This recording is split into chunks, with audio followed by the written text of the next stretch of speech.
Terima kasih Datuk Timbalan Speaker. Saya juga turut ingin mengambil bahagian dalam membahaskan usul yang telah dibawa oleh Yang Amat Berhormat Perdana Menteri pagi tadi.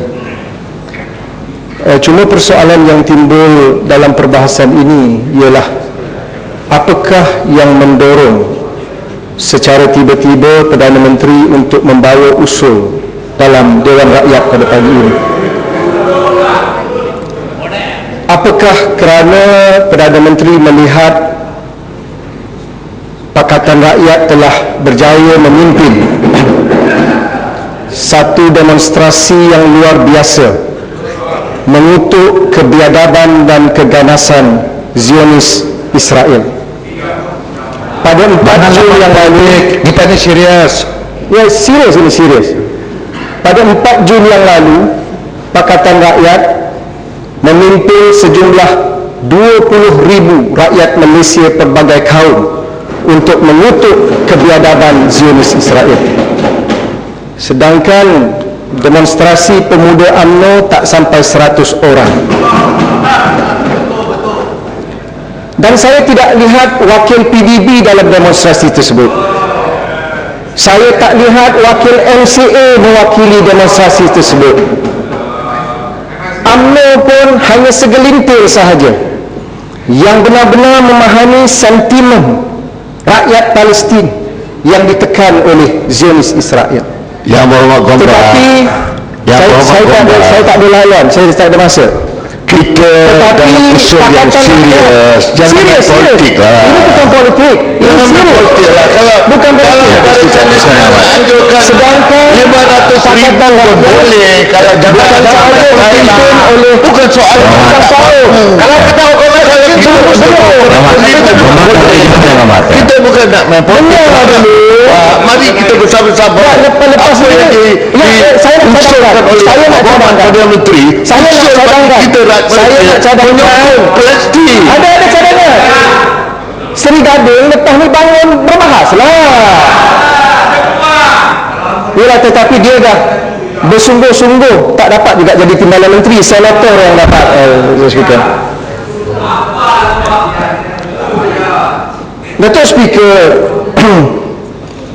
walau bagaimanapun saya menyambut baik inisiatif yang diambil oleh Perdana Menteri untuk mengemukakan usul ini, walaupun agak lambat dan lembab dalam mengambil pendirian sebelum ini. Cuma kadang-kadang saya bimbang kesungguhan dan komitmen kita untuk memberikan mesej yang jelas terhadap keganasan dan kebiadaban Zionis Israel ini perlu didukung oleh semua pihak. Namun ketika rakyat Malaysia bangun untuk menentang keganasan ini pada hari Jumaat yang lalu 4 Jun, kita solat Jumaat di Masjid Kampung Baru, khutbah Masjid Kampung Baru yang sepatutnya mengambil kesempatan untuk memahami dan menghayati sentimen umat Islam di Palestin, mengemukakan cadangan-cadangan untuk mengutuk keganasan. Pada hari yang sama, khutbah Jumaat di Kampung Baru bertajuk marilah kita mendukung semangat satu Malaysia. Tidak langsung sensitif.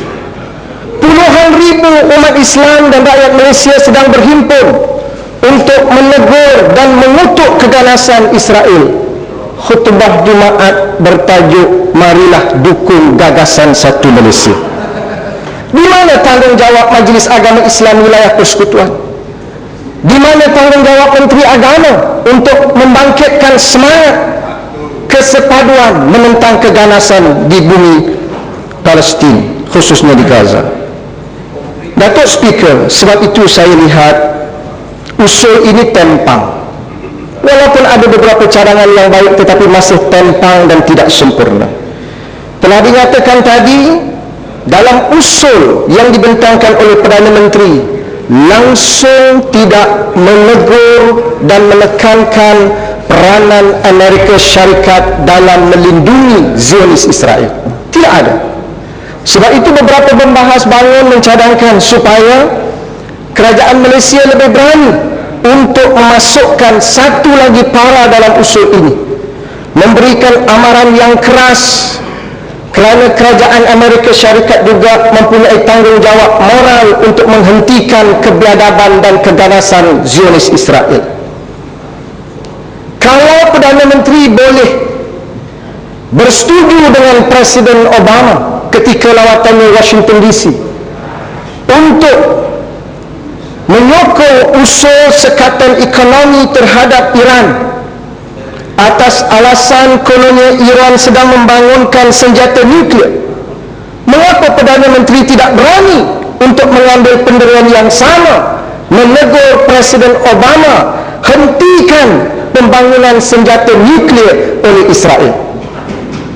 Maknanya kerajaan UMNO dan Barisan Nasional mengambil sikap double standard, bersekongkol dengan Amerika dalam satu perkara, tetapi pada masa yang sama tidak berani menegur Amerika Syarikat untuk mengenakan sekatan ekonomi terhadap Zionis Israel yang secara terang-terangan juga terlibat dalam pembangunan senjata nuklear. Apakah ini pendirian yang perlu kita sokong? Sebab itu bila Perdana Menteri mencadangkan supaya Turki memainkan peranan yang lebih agresif, mengambil tindakan di bawah peruntukan Statut Rom, saya tidak ada halangan, tetapi saya juga setuju dengan permatang pauh. Sementara kita boleh meminta dan merayu dan menggesa Turki, Jordan, Mesir untuk memainkan peranan yang lebih besar, di mana peranan Malaysia? Di mana peranan Malaysia? Apakah kerajaan UMNO dan Barisan Nasional bersedia untuk menamatkan perkhidmatan yang diberikan kepada APCO Worldwide Sdn Bhd? Jawab Seri Gading.